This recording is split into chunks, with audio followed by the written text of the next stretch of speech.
تو مسرت ہلالی نے کہا کہ ملٹری کورٹس میں سزاؤں کے خلاف پشاور ہائی کورٹ کے جسٹس وقار سیٹھ نے فیصلہ دیا جس کے خلاف بہت تنقید ہوئی۔ بعد میں عالمی عدالت انصاف میں کلبھوشن یادو کیس میں وقار سیٹھ کے فیصلے کا حوالہ دیا گیا۔ جسٹس وقار سیٹھ کو بتایا گیا کہ ان کے فیصلے کا حوالہ عالمی عدالت انصاف میں دیا جا رہا ہے۔ جسٹس وقار سیٹھ نے وہ عدالتی کارروائی براہ راست ٹی وی پر دیکھی۔ جسٹس جمال مندوخیل نے کہا میرا ایک ہی معصومانہ سوال ہے جو بار بار پوچھ رہا ہوں، ملٹری کورٹس میں کارروائی کیسے چلائی جاتی ہے؟ خواجہ حارث نے بتایا کہ کورٹ آف انکوائری کا پورا طریقہ کار موجود ہے۔ کورٹ آف انکوائری کے ذریعے تفتیش کو آگے بڑھایا جاتا ہے۔ آرمی ایکٹ میں ایف آئی آر کی کوئی شک نہیں ہے، بغیر ایف آئی آر کے ہی آرمی عدالتوں میں بغیر ایف آئی آر کی سارا کام آگے بڑھایا جاتا ہے۔ یہ اور اب خواجہ حارث کی دلائل کل بھی دلائل جاری رہیں گے۔ یہ بات کل سپریم کورٹ آف پاکستان نے کہی کہ 20 منٹ، آج کے بارے میں 30 منٹ کہا تھا، لیکن آج کی جب سماعت ختم ہوئی تو منٹوں کا کم از کم نہیں کہا گیا اور سماعت کل تک ملتوی ہو گئی۔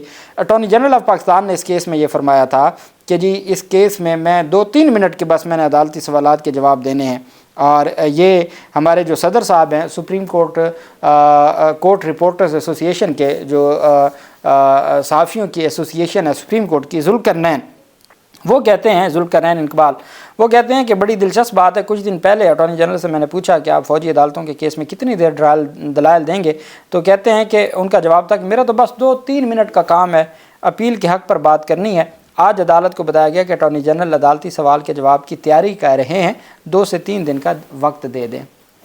یہ ہمارے ملک میں اٹارنی جنرل کے تو خیر پہلے بھی یقین دہانیاں جو ہے وہ سرعام ڈسکس کیا جاتا ہے کہ کیسے یقین دہانی کروائی جاتی ہے، اور پھر اس کے بعد اس یقین دہانی کے اوپر عمل درآمد نہیں ہوتا۔ دوسری طرف جسمانی ریمانڈ کا میں نے آپ کو بتایا، صنم جاوید کا جو کیس تھا، صنم جاوید کے کیس میں دہشت گردی عدالت نے ان کا جسمانی ریمانڈ دیا۔ وہ خاتون جج تھی جنہوں نے بعد میں پاکستان تحریک انصاف کے کوئی 51 کارکنان کو سزائیں بھی دی تھیں۔ وہ آج تک جیلوں میں ہیں اور 1.5 سال ہو گیا، ان کی اپیلیں لاہور ہائی کورٹ میں زیر التوا ہیں، وہ سماعت کے لیے مقرر ہی نہیں ہوتی، وہ جیلوں میں ہیں۔ اور وہ پہلا کیس تھا جس میں سزائیں ہوئی تھیں 9 مئی کے مقدمات میں، اس میں صنم جاوید کا ریمانڈ دیا گیا جس کو کالعدم قرار دیا لاہور ہائی کورٹ نے، اور پھر اس کو چیلنج کیا سپریم کورٹ آف پاکستان میں۔ آج اس کے اوپر سماعت ہوئی تو چیف جسٹس نے کہا کہ ملزمہ عورت ہے، اس کا جسمانی ریمانڈ آپ کو کیوں درکار ہے؟ انہوں نے کہا جناب جسمانی ریمانڈ تو دور کی بات ہے، کیس ہی اس کی حد تک کالعدم ہو گیا۔ سپریم کورٹ میں پی ٹی آئی کارکن صنم جاوید کے خلاف 9 مئی 2023 سے متعلق مقدمے کی سماعت ہوئی، 3 رکنی بینچ نے سماعت کی۔ دوران سماعت چیف جسٹس نے کہا ملزمہ عورت ہے، اس کا جسمانی ریمانڈ کیوں درکار ہے؟ تو اسپیشل پروسیکیوٹر ذوالفقار نقوی نے عدالت کو آگاہ کیا کہ جسمانی ریمانڈ کے خلاف اپیل پر ہائی کورٹ نے صنم جاوید کو مقدمہ سے ڈسچارج کر دیا۔ سپریم کورٹ نے صنم جاوید کو نوٹس جاری کر دیا اور عدالت نے کہا کہ اس کو ہم بعد میں دیکھیں گے۔ صنم جاوید کے جب وکیل پیش ہوں گے وہ پھر بتائیں گے کہ جناب ان کو پہلے 3 ایم پی او میں گرفتار کیا گیا، لاہور ہائی کورٹ نے 3 ایم پی او کا کالعدم قرار دیا، تو صنم جاوید، خدیجہ شاہ نہیں تھی اس وقت، طیبہ راجہ اور ڈاکٹر یاسمین راشد، ان کو پھر 9 مئی کے مقدمات میں گرفتار کر لیا۔ پھر جب یہاں سے ضمانتیں ہوئیں تو پھر ایف آئی اے کے مقدمات میں، پھر اسلام آباد، پھر سرگودا، پھر کہاں کوئٹہ، پھر کہاں کر کے گجرانوالہ تک بات پہنچی تھی، اور پھر وہ لاہور ہائی کورٹ کے فیصلے کے بعد ان کی رہائی ہوئی تھی، ان کو کسی اور مقدمے میں گرفتار نہیں کیا گیا تھا۔ تو یہ عدالت نے، اب وہ پھر وکیل آئیں گے تو وہ بتائیں گے جناب والا ایک عورت کے ساتھ کیا کچھ ہوتا رہا۔ اگر معزز عدالت نے سنا، پتہ سب کچھ ہے، ہر بات ایچ اینڈ ایوری تھنگ کا پتہ ہے، اور وہ جو کہتے ہیں نا سوشل میڈیا اور یہ وہ پھر خود دیکھتے بھی ہیں، سنتے بھی ہیں، ان کو ساری چیزوں کا علم ہے، ہر کیس کی کارروائی کا ان کو معلوم ہوتا ہے اور وہ سنتے ہیں باقاعدہ۔ لیکن چونکہ ہمارا ایک نظام ہے، اس نظام کو اسی طریقے سے آگے بڑھایا جاتا ہے۔ تو اب پاکستان تحریک انصاف کے سربراہ عمران خان کا جو 2 ان کے خلاف اپیلیں تھیں، ایک تو 12 مقدمات میں لاہور کے 9 مئی کے مقدمات میں 10 روزہ جسمانی ریمانڈ منظور ہوا، عمران خان نے اس کو چیلنج کیا۔ صنم جاوید کیس میں ان کے وکلا نے جسمانی ریمانڈ کو بھی چیلنج کیا تھا اور ڈسچارج ہونے کی بھی استدعا کی تھی، اور اس کیس میں جو عمران خان کے کیس میں صرف جسمانی ریمانڈ کو چیلنج کیا گیا تھا۔ اگر ڈسچارج کی بھی مانگی گئی ہوتی تو ہو سکتی تھی، لیکن نہیں ہوا تھا۔ خیر، اس کے بعد عمران خان کے لاہور ہائی کورٹ نے جسمانی ریمانڈ کالعدم قرار دے دی اور پوری چارج شیٹ جاری کر دی تھی۔ اس فیصلے کو چیلنج کیا سپریم کورٹ آف پاکستان میں۔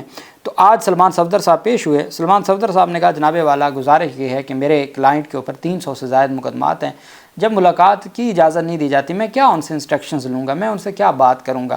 اب میں جب جاتا ہوں آدھے گھنٹے کی ملاقات ہوتی ہے، آدھے گھنٹے کی ملاقات میں بھی ہماری کوئی پرائیویسی میں بات ہی نہیں ہوتی، میں اپنے موکل سے کیا ڈسکس کروں؟ اچھا یہ اسپیشل پراسیکیوٹر، اچھا یہ ذوالفقار عباس نقوی صاحب ہیں جو تقریباً 200 سے زائد کیسز ہیں اور زیادہ تر ہیں کینسلیشن آف بیلز کے کیسز جو ضمانت منسوخی کی پر اپیل پنجاب حکومت سے پر اپیل وکیل صاحب کو 2 لاکھ روپے ملا ہے۔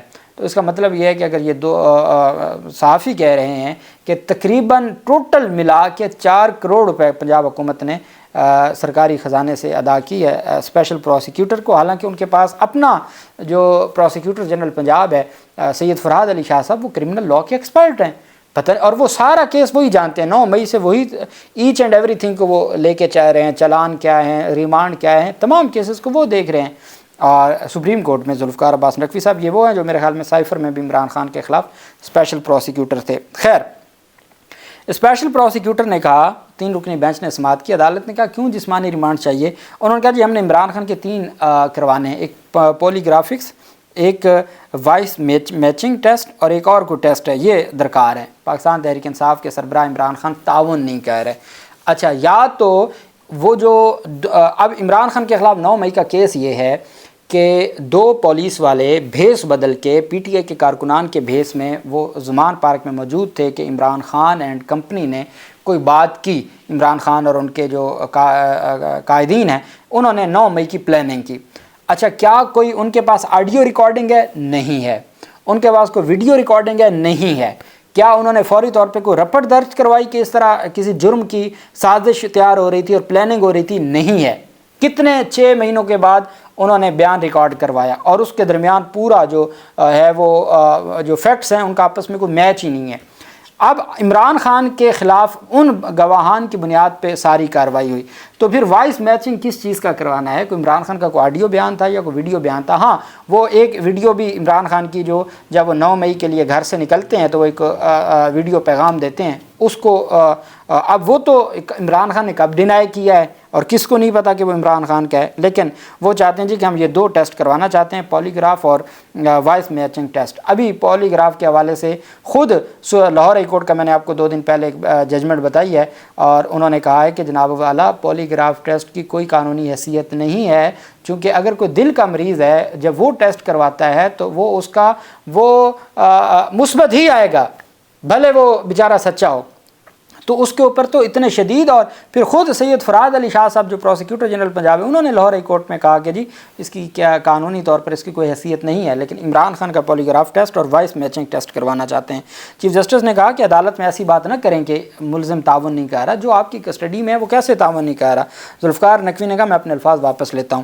عمران خان کے وکیل سلمان صفدر نے عدالت میں کہا کہ میرے موکل پر 300 سے زائد کیسز ہیں، غیر معمولی صورتحال کا سامنا ہے، عمران خان سے ہدایات لینے کے لیے مجھے وقت چاہیے، سپریم کورٹ خصوصی ہدایات جاری کرے، سپریم کورٹ کی خصوصی ہدایات ہوں تو تبھی میری عمران خان سے ملاقات ہو سکتی ہے۔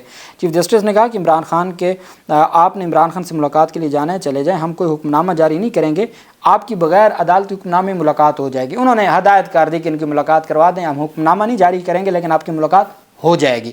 اب جب چیف جسٹس صاحب جو اس نظام کے اس وقت ہیں ہیڈ ہیں، جب انہوں نے کہہ دیا کہ ملاقات ہو جائے گی تو پھر ہو جائے گی، تو انہوں نے کہا جی آپ کی ملاقات ہو جائے گی۔ چیف جسٹس نے کہا کہ بغیر حکم نامے کی ملاقات ہو جائے گی۔ عدالت نے سلمان صفدر کو اڈیالہ جیل میں عمران خان سے ملاقات کر کے ہدایات لینے کے لیے وقت فراہم کر دیا اور کیس کی سماعت 23 اپریل تک ملتوی کر دی۔ اس طریقے سے سلمان صفدر کو ڈائریکٹ سپریم کورٹ سے عمران خان سے ملاقات کی اجازت یا ہدایات بھی مل گئی ہیں۔